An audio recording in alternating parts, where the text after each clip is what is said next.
Hello, everybody, and welcome back to Chasing Hazel's Tales, a family history podcast presented to you by two registered nurses, all-around family historians and sisters. If you've got family history, we want to talk about it. First things first, I need to apologize for last week. I didn't put any music on my podcast. Again? Uh-oh. Again, that's twice that's happened, and I just got so excited when it was done. I went click and just sent it. Just sent, yep. Load, and it just went into the internet somewhere. And I was listening to it in my car, and I thought, well, that sounds kind of dry. So anyway, I'm sorry. I'll try to remember again this time. I don't mean to do it, but all of Andrew's hard work, and we didn't even use it. He did such a good job. So also this week we're going to be on a bit of a tangent, but it's going to come back around to Carl Lang, our great uncle. And we just want you to know right now that it will come back around, but I may get to talking a bit, which I like to do, but it all ties in at the end. So I just want to let you know that. So, and of course it's DNA related. So that's always the tangent with us. We just go off on this rabbit holes, and there's anyway, so much out there. There's so much out there. We just everything kind of connects. But anyway, so my name is Kim McLaughlin. And I'm Laura Ireland. So we wanted to just take a minute to discuss DNA's use in cold case murder investigations. And there's been some big ones in the news, and probably by now everyone's heard of the Golden State Killer. His name was Joseph DeAngelo, and he was an American serial killer, serial rapist, burglar, not a burger, and former police officer who committed at least 13 murders, 51 rapes, and 120 burglaries across California between 1974 and 1986. And he did go by, they had a few names for him, the East Area Rapist and the original Night Stalker. Right. He's believed to be responsible for at least 3 separate crime sprees throughout the state, each of which spawned one of those different nicknames, before it became evident that they were all committed by the same person. And that must have been around the time that DNA came into the picture, so to speak. Right. They did connect all 3 of those by DNA. They knew that the same guy was doing it, but they did figure that out through DNA. Right. And so in early 2013, there was a crime writer named Michelle McNamara who she coined the name Golden State Killer around that time. And she wrote to heighten the awareness of the case, and she did end up writing a book. And I'm trying to remember the name of it. I'll Be Gone in the Dark is the name of the book. Okay. All right. So it was I'll Be Gone in the Dark. And some people argue that giving names to these type of lifelong criminals, scumbags, whatever, however you want to coin the term, can kind of glorify their crimes. And there's actually a few podcasts that I listen to that have this same belief, that Real Crime Profile and Criminal Analyst, those are both two that they almost refuse to name the criminal. They only won't say their name, and they won't use their handle, moniker or something, like the Golden State Killer. They won't use it. But Michelle McNamara had a very good intentions when she did this, because it elevated all the connections to this one person who was responsible for all the crimes. And and a lot of people may not have been able to connect so much if they hadn't given it a name like that. But I digress. It is horrible to elevate those types of people to any kind of notoriety. Right. And there are some people out there that do some strange things too. There are like collector's cards for serial killers and stuff. And for the life of me, I just can't understand that level of insanity of, glorifying these type of people. But anyway, I'm not going to keep going on about that. But the point of us mentioning this story is because they used genetic genealogy, ding, ding, ding, to track him down.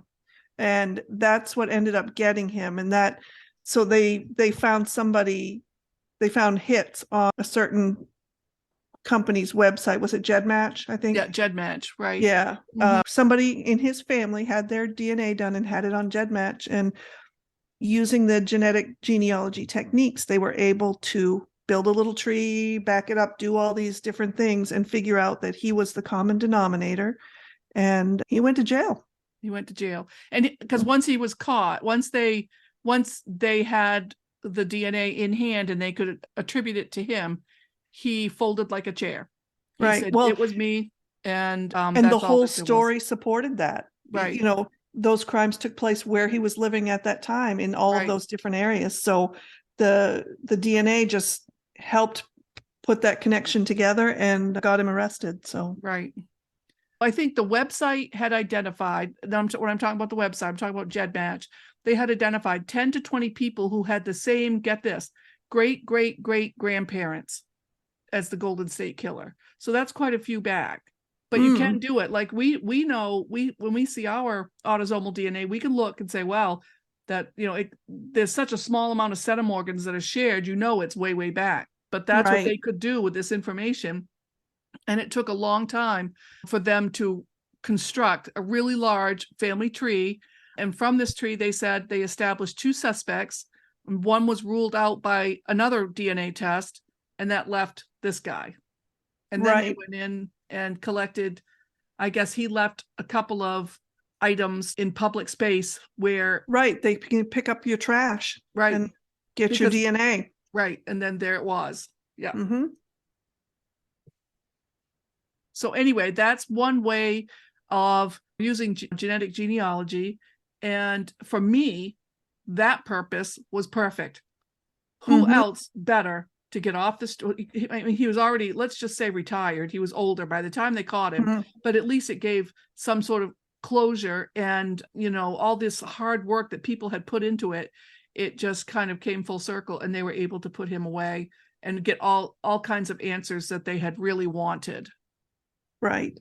So, and then Laura sent to me this past week another article regarding that very same thing, another person, but this is in Canada. And this person was wanted for a murder, and they were in the middle of the trial, and they stopped because they decided they wanted to test a few theories, or a few legal theories, and they did the exact same thing. They got DNA from this suspect, matched it to DNA at scenes, but they had done that through family trees. But what happened was, midway through the trial, the defense had made an application to argue against the inclusion of the genetic genealogical evidence on the basis that the accused charter rights were violated. So the guy that was accused of murder thought that his rights were violated. And I think too that they are making the statement that the rights of the person who got the DNA done for commercial uses those rights were violated too. Like, I think it's maybe on both counts, which that topic did not come up in the case for the Golden State Killer. But in Canada, it was pretty much a slam dunk with the Golden State Killer. But in Canada, they're questioning many different avenues about whether or not this can be used. And what they are saying is they're going to rule, and it's going to be in June, they're going to rule on whether this person has a reasonable expectation of privacy in other people's DNA. Meaning, so if I'm a crook, and I'm not, but if I were. But let's just say you are. Okay, let's just say I am. But if I were caught and they had some DNA on hand and they matched it, they found a connection to Laura, and they knew, well, this crook has got to be Laura's sister, then what this person is saying, hey, Laura shares DNA with me, therefore that's my DNA too, and I should have privacy. And I just don't get it. I hear it, but I don't get it. So right. It's a complex issue, privacy and, but also the ability to solve crimes and all that. For the very reason that we just discussed. I mean, that was the most perfect use of genetic genealogy I can imagine. Right. But so what they're saying is, hey, you don't have the right to my DNA, which is included in all of my relatives. What if you've got 100 cousins? Can you say that all those 100 cousins? But here in the United States, what they do is they allow you to opt out of any law enforcement intrusion into your DNA. You can say, no, you cannot use my DNA for legal purposes. So right. And they do that. not take it. They don't take, Ancestry does not allow that to happen, right? Right. Period. But GEDmatch does. Right. And so you can opt in or opt out. FYI, all of our relatives, our DNA is on GEDmatch. That's right. Mine is. Yeah, and, I'm pretty sure I uploaded mine. So yeah. So that's another thing that came up this week that got us thinking that, and we kind of probably knew that all of this was going to be challenged at some point, but up until this point in the United States, I don't think it has been challenged like this. So that's just I'm sure lawyers in the United States are looking at this case in Canada and seeing how, but maybe their laws around privacy are a little different. Right. I really don't know anything about the law, so I probably shouldn't even talk about it. But. Right. But I mean, I understand, I think it's good to get it cleared up. So if they want to do it. But can I expect my DNA to be private when I know all my cousins have it too? It's like, I don't, anyway. So we'll just see what comes of that, because that's very, very interesting. Right. So you said June, they're gonna June building on that. Yeah. Okay. So we have, Kim and I, as well as our family, we have a case where we wish we had some DNA. Right. And if we did, I would totally use it. And, totally. For sure. Best use. Yeah. So we had a cousin who was murdered in 1981. Yep. Yeah. She went missing. Well, her name was Pam. She was 19 and she went missing she was supposed to come to our grandparents' house like we all did. We were all there. I think she must have been the only one missing. I think, for their 50th wedding anniversary party. So all of us grandkids were waiting at the house, and all of our parents, so that was a total of 8 with their, spouses, along with the grandparents. So they went out to dinner and we all gathered at their house and were waiting for them to come back and celebrate. And when they got back, and Pam's mother, Jeanette, that's who I remember seeing, and I'm sure Uncle Merle was right there with her, but realized that Pam was not there. And they had a long conversation. She was supposed to be there. She talked about what she was going to wear, all of that, and she did not show. And there are more details, but I don't really feel the need to go into all of them. Right. But so she ended up, she did not arrive. The party went on with a little bit of stress for us, but we did continue on. And, by the next day, they reported her missing to the police. Right. And, there were a lot of things. Kim and I were teenagers when this happened. So Pam was 19. I think I was 15. So you must have been almost 17, Kim, 16, 81. 17. Yep. Yeah, I would have been, 17. And, so this had happened in August, and, she went missing, and there was nothing. Her car was found in a parking lot in Bangor, and we never heard from her. And of course I remember hearing things about, oh, well, maybe she ran away. Maybe, these are the things. It was 1981, and this was usually the way things were dealt with. I think law enforcement at the time just assumed that every young girl that went missing ran away. And I remember people could be further from the truth, really. Right. Yeah. But, so, time went on, and still nothing. No, people rode around the state. There were times people reported seeing people who looked like her, but nothing ever panned out. Nothing was ever found. And then you fast forward to November of the next year. So about 15 months later, so November of 1982. And I don't know about you, Kim, but I remember sitting in my friend Bridget's living room and seeing the news report, the nightly news, and a report came on about skeletal remains that were found. Right. With long blonde hair, pearly fingernail polish, young woman, A jean jacket. Jean jacket, and probably I don't remember what else, but the jean jacket. I remember the polished nails and the long blonde hair, and they thought, the height was about right. I think Pam was around 5'7" or Yeah. something like that. And, the age and everything, it all lined up, but they had found just skeletal remains. And, another day or so later, and she was identified by dental records. Right.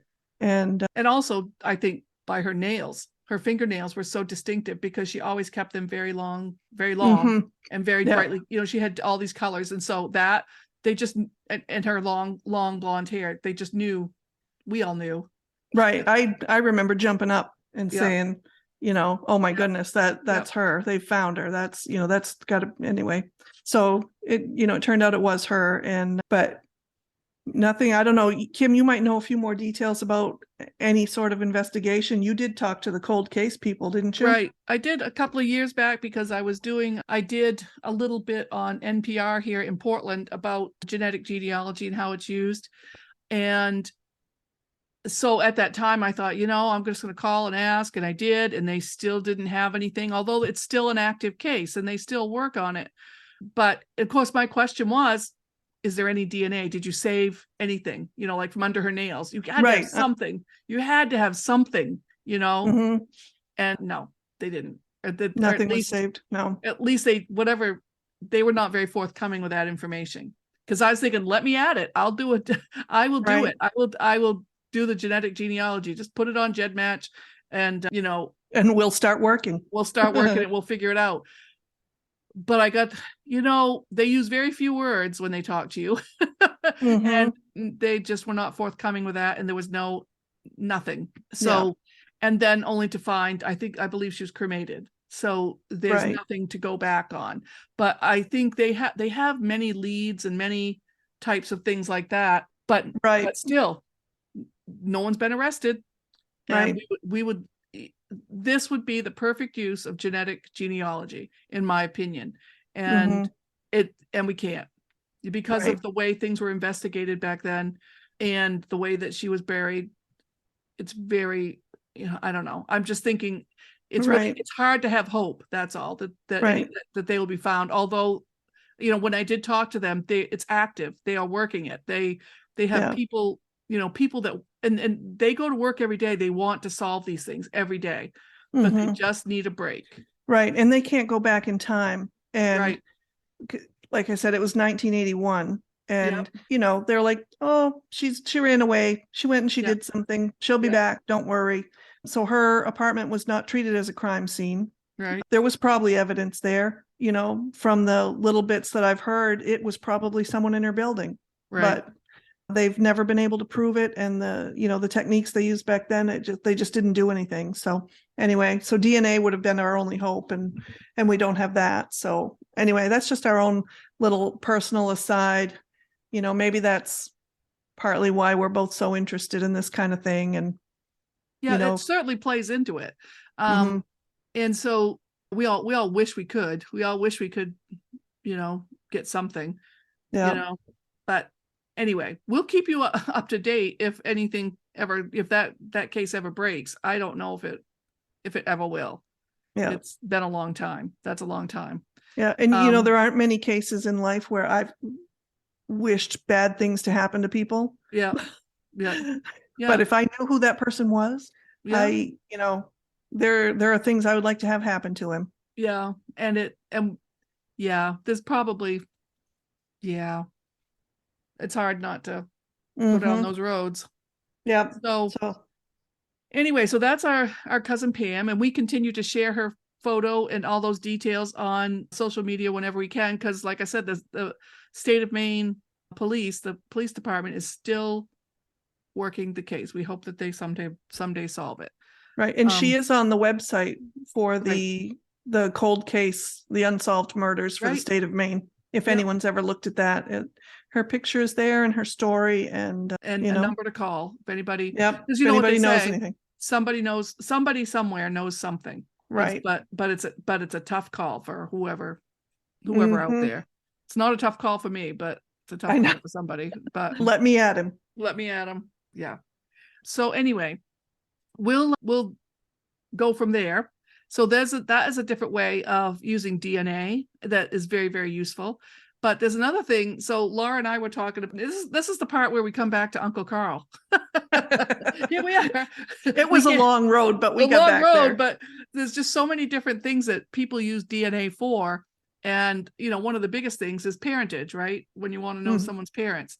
And so we know that Carl Lang, who was our uncle, who was a saver of all things, he not a hoarder.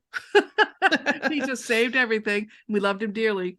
But he was adopted just like my grandmother was, Hazel. He and Hazel were brother and sister, but they were not related. And like we say, that we know of. Right. I think it's important to point that out. Yeah, and if we had ever had any DNA, then we could probably figure that out, but we don't have any. But I wanted to mention a company that, here's another thing, another way DNA could be useful. There's a company called To the Letter DNA. And what they do is they test artifacts, meaning Laura is holding in her hand a letter from Uncle Carl that he wrote home, that of course he saved. And he licked those stamps and he licked that envelope. So his DNA is sitting right in front of her. And to me, that's like, woo, let me. But so there's a company that is out there that is refining the method to extract that DNA from that artifact and to process it and then give it back to the consumer as like an autosomal test, just like you would get from Ancestry. And I think they may be working on other types of like Y-DNA and things like that too. I'm going to give you a good quote here, Kim. Okay, I'm ready. With enough money, most things are possible. Oh. So if we had a bunch of money to throw at this little envelope here and stamp with Uncle Carl's name, I bet somebody would extract that DNA for us. Yes, they would. And so this company, this is what they say, to the letter DNA.com. They are professional historians, researchers, and scientists with a passion for genealogy, using DNA to grow family trees even further. They're located in Australia, and their orders are done through the United States, but they are the first company in the world to offer commercially available testing of envelopes, postcards with stamps, aerograms, and other artifacts from deceased relatives for genealogical purposes. So meaning the person does have to be deceased, I believe. So like if I said, I'm going to go find out Laura's DNA without her. That would be important. You lick a stamp, I can't test it. And let's just think about it. I could say, well, yeah, this is Uncle Carl's DNA, but what if it's not? What if it's my father's DNA? That kind of thing. But that's another thing. So what they do is their goal is to generate autosomal DNA that they can use with GEDmatch. And so it's not cheap. That is correct. So, but like I said, they're working to refine it. And so I'm always interested whenever I read something about it. I don't know what the prices will be. So does the item that you have in your hand actually have DNA on it? We think it does because Uncle Carl, it's an old letter. And, I think that they could extract DNA from it. So what they do is first thing they do is they just take the item and they undertake extraction and to see what DNA they can pull from it. And if it's enough to be used, that'll cost you $200. And then they do analysis of whether or not it's human DNA and whether it's suitable for further processing. Well, there's $395. And then they go for sequencing, which means this whole genome sequencing is another thing that they can do for you. That's a lot of money. That's like $1,600. But they do other things as well. But they want to know that it's possible Laura could send in that letter that she's holding in her hand and it would not have anything on it at all. But at least they would try. And it's possible that the DNA you think is on there is not the right person. So Laura could hand in that letter. Right. It could have been Uncle Carl's bunkmate that licked everything. Right. Yeah. But, hey, will you send that letter for me? And the friend licks the envelope and seals it, and so you don't know. It's not perfect, but it's interesting. And so, just so you know, I really want to do it. just because, wouldn't it be cool to send that in and say, I know this is Carl, and to get the information. But that would be cool. Yeah, it would be cool. But so Laura and I got to thinking about, so here we are with Uncle Carl. He's our wonderful uncle. We don't know who his father is, but we do know who his mother is from paperwork that Carl saved. And the thing is, they didn't have any children. Carl and Hattie Lang did not have any children. And so Laura and I discussed this week. When we start to talk about Carl Lang, do we want to dive into his DNA or, into his genetic family? And we kind of thought, no. So there are times when you don't have to pull that trigger, so to speak, right?